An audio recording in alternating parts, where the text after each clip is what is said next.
अच्छा, एक important topic शायद स्किप हो गया है या मैंने बताया है, मुझे ध्यान नहीं है।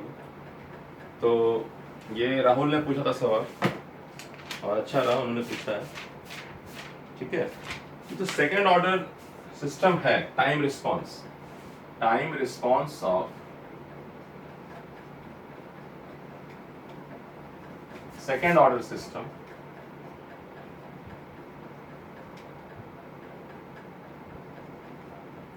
Time response of second order system. और टाइम रिस्पॉन्स किसका हम ले रहे हैं? एक ही सिग्नल ले रहे हैं। सबसे शरीफ जो है वो है यूनिट स्टेप सिग्नल, है ना। यूनिट स्टेप सिग्नल का टाइम रिस्पॉन्स ले रहे हैं। तो क्या है कि ये जो आपको ग्राफ देखा था किताब में, तो अगर सिस्टम का कोई टारगेट है, डिजायर टारगेट है, मतलब मैं ये कह रहा हूं कि एक फीडबैक के साथ है ये सिग्नल, है ना। और जैसा भी हो, मैं अभी यूनिट स्टेप ले लेता हूं। तो ये डिजायर्ड है, ये जो अचीव किया, ये सिस्टम है। तो अगर ये RT तो CT है, चाहिए हमें डिजायर्ड वैल्यू। तो क्या है कि कई तरह से ये रिस्पॉन्स हो सकता था, है ना। एक रिस्पॉन्स है, इसको थोड़ा नीचे दो। एक रिस्पॉन्स है कि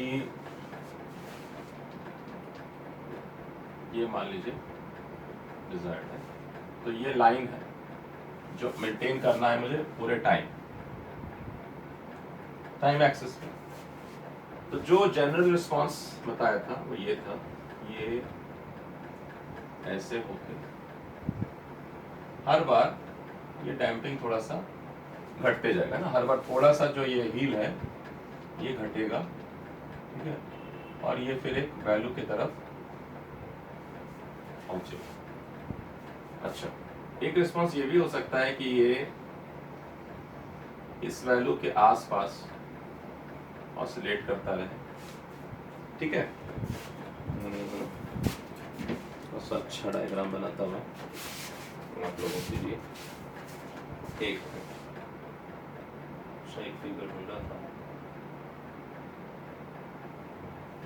अच्छा, अंडर डैम्प्ड अनडैम्प्ड पता नहीं कर लेते हैं ये।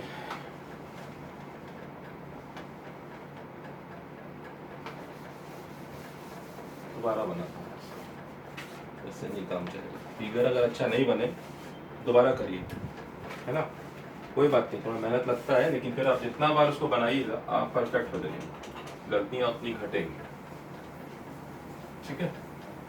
तो इसीलिए गलती होने दीजिए थोड़ा।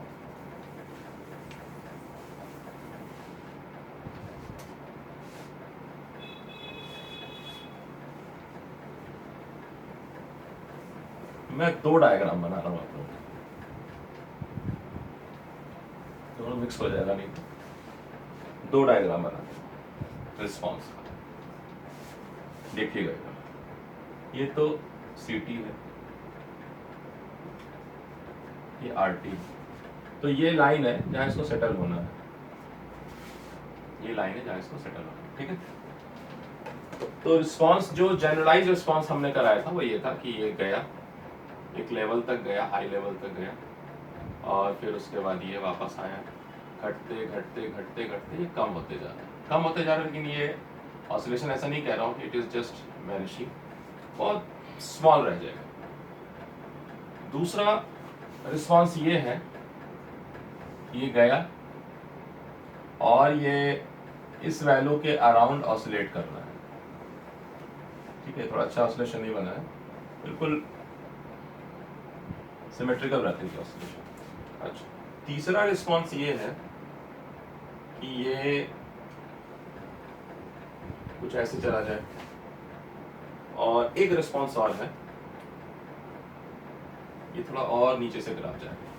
अब सबका मैं नाम लिख देता हूँ, तो ये जो है इसको कह रहे हैं अनडैम्प्ड। अनडैम्प्ड मतलब कि जिसका ऑसिलेशन में डैम्पिंग नहीं है, यानी कि ऑसिलेशन खत्म नहीं हो रहा है, अनडैम्प्ड। अनऑसिलेटेड मतलब ऑसिलेशन नहीं, अनडैम्प्ड। अनडैम्प्ड ऑसिलेशन बिहेवियर जो है OSCILLATI ऑसी, अनडैम्प्ड ऑसिलेशन, ठीक है। ये जो है अनडैम्प्ड नहीं हो रहा है, डैम्पिंग हो रहा है, तो डेफिनेटली ये है डैम्प्ड ऑसिलेशन। जो भी ऑसिलेशन होता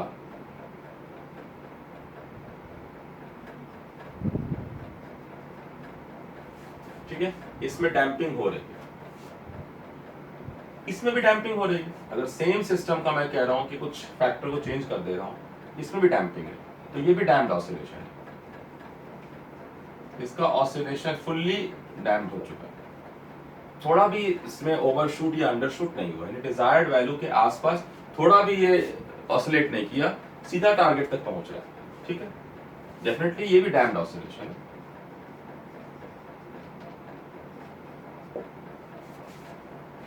तो सब में डैम्पिंग है, लेकिन फर्क है।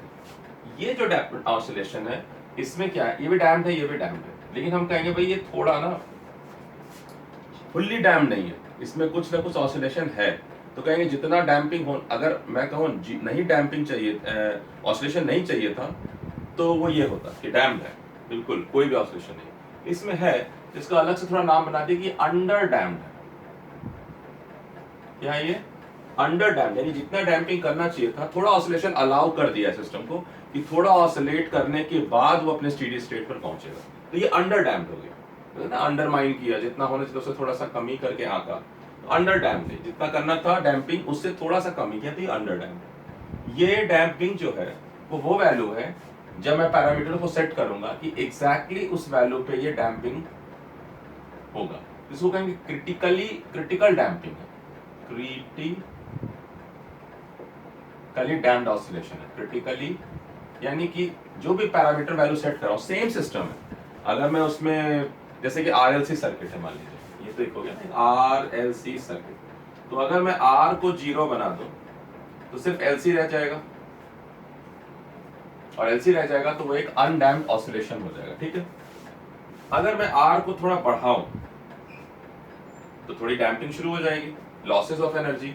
तो अगर मैं R को बढ़ा रहा हूं लेकिन अभी भी ये डैम्पिंग है, मतलब कि जैसे आप समझिए कि ये एक सिस्टम था जिसमें R था ही नहीं, जब R नहीं था तो ये एनर्जी ऑसिलेट कर रही थी, वापस बिल्ड हो जा रही थी इसमें। जब मैं इसमें रजिस्टर लगा देता हूँ थोड़े वैल्यू का, तो क्या होता है कि जितना एनर्जी शुरू में मिला, हाईएस्ट एनर्जी पे था ये, जब ये ऑसिलेशन किया तो धीरे धीरे वो खर्चा होकर खत्म हो जाएगा। अगर मैं R को बढ़ाऊं तो वो ऑसिलेशन ही नहीं होने दे, इतना वैल्यू का R रखूं कि सीधा का सीधा जब पहली बार ही वो जाएगा तो सारा का सारा एनर्जी डिसिपेट करता हुआ चला जाएगा।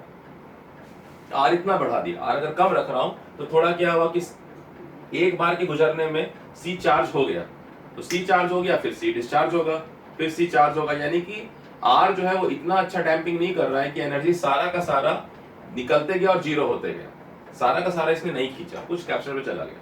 लेकिन अगर R को मैं इतना बढ़ा दूं कि जब ये एक बार ये करंट फ्लो करे, सारे की सारी एनर्जी हीट में निकल जाए, यानी कैप्चर के पास थोड़ा भी स्टोर नहीं रहे, तो क्या होगा, क्रिटिकल डैम्पिंग पे चला जाएगा। क्यों? क्योंकि इसके बाद अगर मैं R को और बढ़ा रहा हूं तो कुछ नहीं कर रहा हूं, फिर सिर्फ इस प्रोसेस को और डैम्पिंग का इफेक्ट को और बढ़ा दे रहा हूं, ठीक है ना।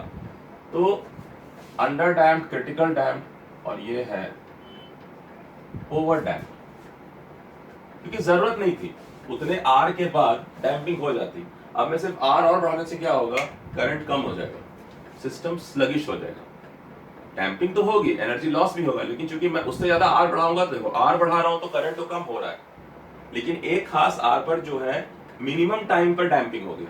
इसके बाद अगर मैं R का वैल्यू बढ़ा रहा हूं तो अब क्या हो रहा है, करंट का वैल्यू और कम हो जाएगा, तो एनर्जी लॉस तो होगा, डैम्पिंग तो होगी सिस्टम की, लेकिन it will take more time to achieve the same path, ठीक है, मोर टाइम। तो ये क्या हो जाएगा, इससे स्लगिश हो जाएगा, यानी सुस्त हो जाएगा। तो आप इस चीज को समझना कि ये जो टर्म है ओवर डैम्प्ड, अंडर डैम्प्ड, इसका क्या मतलब है, ठीक है।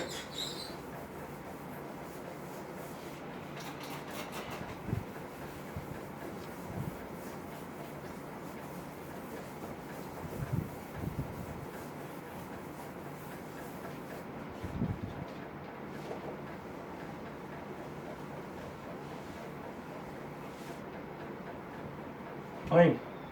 तो ये जो ग्राफिकल रिजल्ट है ये रिलेटेड टू है डैम्पिंग फैक्टर, जो इसको डैम्पिंग रेशियो कह रहे हैं, इसको डैम्पिंग फैक्टर कह रहे हैं आपकी किताब में डेल्टा। तो डेफिनेटली जो ये जो है सीटी को हमने कैसे डिराइव किया था कि सीटी इज 1 माइनस ई पे पावर माइनस, देखिएगा आप किताब में मैं एक्सप्रेशन लिख दे रहा हूँ, ई पे पावर माइनस यहाँ था del omega n t by 1 minus del का square under root sine omega d t plus 5, ऐसा आया था। ठीक है, ये था टाइम रिस्पॉन्स। तो अब डेल्टा का वैल्यू देखिए किसके इर्द गिर्द लेते हैं। डेल्टा का वैल्यू हम ले रहे हैं अगर वो 1 से छोटा है, 0 से बड़ा है, ये एक जोन है। ठीक है, दूसरा ले सकते हैं जब डेल्टा बराबर 0 के है, और तीसरा जो ले रहे हैं जब डेल्टा इक्वल टू 1 है और उसके बाद डेल्टा ग्रेटर देन 1 है। यानी ये 4 सेक्शन में बना रहा हूं,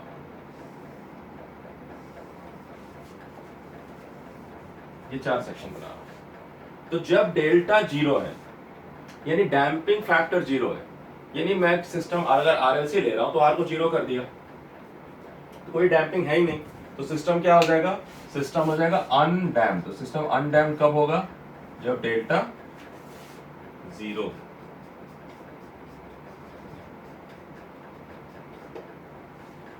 ठीक है, अब अगर मैं डेल्टा को 1 कह रहा हूं, वैल्यू रख रहा हूं 1, तो देखा जा रहा है कि सिस्टम जो है वो क्रिटिकली डैम्प्ड है। सिस्टम जो है डेल्टा इक्वल टू 1 पर क्रिटिकली डैम्प्ड है, यानी नो ओवरशूट एंड नो अंडरशूट, कोई ऑसिलेशन नहीं है, सीधा डैम्प होते हुए अपने पॉइंट पे पहुंच गया। It will take the least time, short. अगर मैं इसके बाद और डैम्पिंग फैक्टर बढ़ा रहा हूं तो मैं सिर्फ टाइम को और खराब कर रहा हूं, क्योंकि भाई अब मेरा पर्पस क्या था, डैम्पिंग फैक्टर बढ़ाने का पर्पस ये था कि मैं ऑसिलेशन को अवॉइड करना चाह रहा था। कुछ जगह मैं ऑसिलेशन रखूं कोई दिक्कत नहीं है, कुछ जगह कतई नहीं चाहूंगा कि ऑसिलेशन हो। तो जहां मैं ऑसिलेशन रख सकता हूं, जैसे मैंने कहा कि एनालॉग इंस्ट्रूमेंट है, जब मैं उसको कोई वोल्टेज मेजर करता हूं, करंट मेजर करता हूं, तो फुल स्केल डिफ्लेक्शन जाकर के वापस आता है, यानी वो क्या करता है, एक ओवरशूट लेता है और फिर वो सेटल डाउन हो जाता है। तो हम अगर इंस्ट्रूमेंट डिजाइन कर रहे हैं तो हम अंडर डैम्प्ड ऑसिलेशन कर रहे हैं, कि भाई जितना डैम्पिंग कर सकते थे उससे थोड़ा कम डैम्पिंग कर रहे हैं। कोई दिक्कत नहीं है, उतना ऑसिलेशन। ठीक है, लेकिन जब मैं एक हवाई जहाज को लेके जाना है मुझे जमीन से फ्लाई करते हुए आसमान में, तो मैं ये रूट नहीं चुनूंगा कि वो ऐसा करके जिगजैग पाथ बनाता हुआ जाए, है ना। हम चाहेंगे कि वो इस तरह से स्मूथ जाए। अब मैं अगर डैम्पिंग फैक्टर और बढ़ा रहा हूं तो उसी हाइट पर पहुंचने की या उसी वैल्यू पे पहुंचने के it will take more time. तो ये जरूरत नहीं है, तो कहेंगे थोड़ा ओवर कर दिया, ओवर डैम्प्ड कर दिया, क्या जरूरत है, नहीं जरूरत है। तो ये कंडीशन क्या हो गया, ओवर डैम्प्ड। ठीक है, इतना ही है। तो ऑसिलेशन वर्ड लगाना जरूरत नहीं है, हम जो है कहेंगे इसको ऑसिलेशन नहीं लगाइए यहाँ पे, तो है ना। जो अनडैम्प्ड है वो ऑसिलेशन है, और जो अनडैम्प्ड है वो ऑसिलेशन है। जो ओवर डैम्प्ड है, यहाँ डैम्पिंग हो गया तो ऑसिलेशन है ही नहीं। ठीक है, हाँ ठीक है, क्रिटिकली ये डैम्प्ड है, यहाँ कोई ऑसिलेशन ही नहीं है।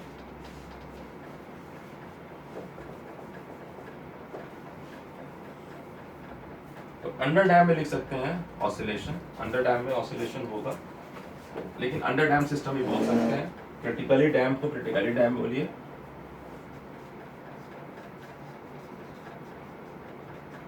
और ओवर डैम को ओवर डैम बोलिए। तो ये अनडैम्प्ड है, यानी ये ऑसिलेशन है। इतना ही, ठीक है। ये न्यूमेरिकल सॉल्व करके वैल्यू को देख करके कैलकुलेट किया गया है कि भाई डेल्टा का रेंज है 0 से 1, तो 0 से पीछे की तरफ जा रहे हैं हम, है ना। तो सिस्टम 0 पर से पीछे नहीं जा सकता है। 0 का मतलब है कोई डैम्पिंग टर्म नहीं है। 0 से 1 का मतलब है कि हम अभी सिस्टम को जितना 100% डैम्पिंग कर सकते थे थोड़ा कम कर रहे हैं, इसलिए अंडर डैम्प है। ये इसका मतलब 100% डैम्प्ड, इसका मतलब 100% आप ओवर डैम्पिंग कर रहे हैं, बस इतना ही टर्म है। ठीक है, ये समझ लीजिएगा, किताब में डेफिनेशन को लिख लीजिएगा, है ना।